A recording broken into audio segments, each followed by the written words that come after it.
In my travels as a nurse and with some of the organizations that I'm very honored to be with, I hear how people talk to one another.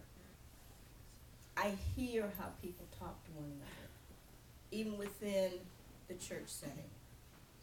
And folks want to tell folks what they need to be doing. You can't tell anybody else what they need to be doing. You can make suggestions. That's not your job to tell somebody else what they need to be doing. We have to become a transparency for the Christ consciousness. If you're transparency for the Christ consciousness, you're not trying to run somebody else's life. True that. You don't be responsible for your own. Unless it's a child. Because as I said last week, adults, not children, are in charge. But even with that, you have to use respect and understanding and compassion also when you deal with them. We have to follow the teachings of the Master Jesus. No, he didn't tell folks what to do. He gave you an example, how to be that transparency, and then he let that person make the choice. He never told anybody what to do. Ever. So why is it so hard for us to understand and to demonstrate that? Like the apostles, they walked so close to Christ. They broke bread with him. They were taught by him, and yet sometimes they totally missed the most important lesson that he was trying to teach them. Everything hinges on the lesson of unconditional love. Everything. Same applies today. No difference.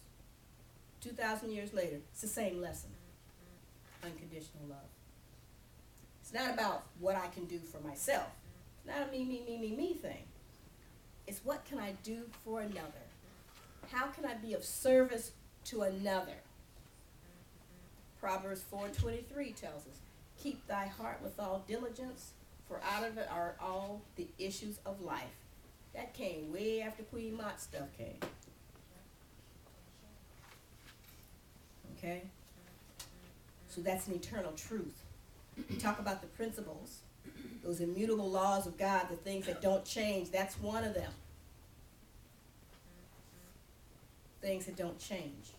Eternalness, truth, honor, justice, harmony, love, and compassion. So how does your heart balance on the scale of Queen Mott?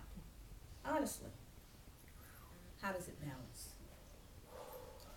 And so it is. God bless. So it is.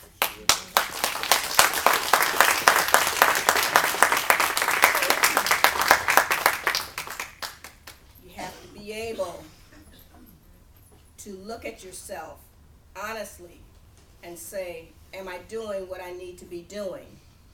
You have to be willing to stand in the fire and have all that tarnish burned away if that's what it takes. Because let me tell you, the closer you walk the Spirit, the hotter it gets. Mm-hmm. I can tell you that. The closer you walk the Spirit, the hotter it gets. And you have one or two choices. You can say, woo, it's too hot in this kitchen and move, or you can say it's all right. Bring it on. Bring it on. I have a prayer from Marianne Williamson's Book of Illuminata. Such a wonderful, wonderful prayer. I just want you to listen to the words.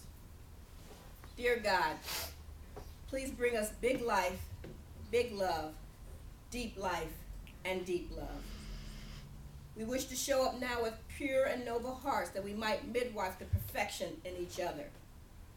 May we see each other's greatness and invoke each other's light. We surrender all the ways, both those we are aware of and those that remain unconscious, in which we block our love for one another. We surrender our defenses. We are ready to bring forth the holiest vibration of love and healing between us. When we are afraid to love, where we have built walls in front of our hearts, may we be healed and set free.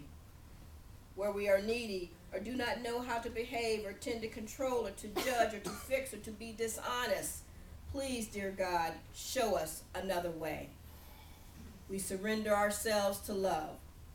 We surrender our love to you. May it serve your purposes.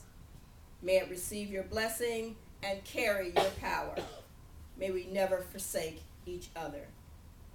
And so it is. Thank you. Amen. That is a beautiful, beautiful prayer. If you do not have this book, you need to add it to your library. Marianne Williamson, Illuminata. It'll open your eyes. It'll make you help you pay attention is what it will do. Now it's the time of our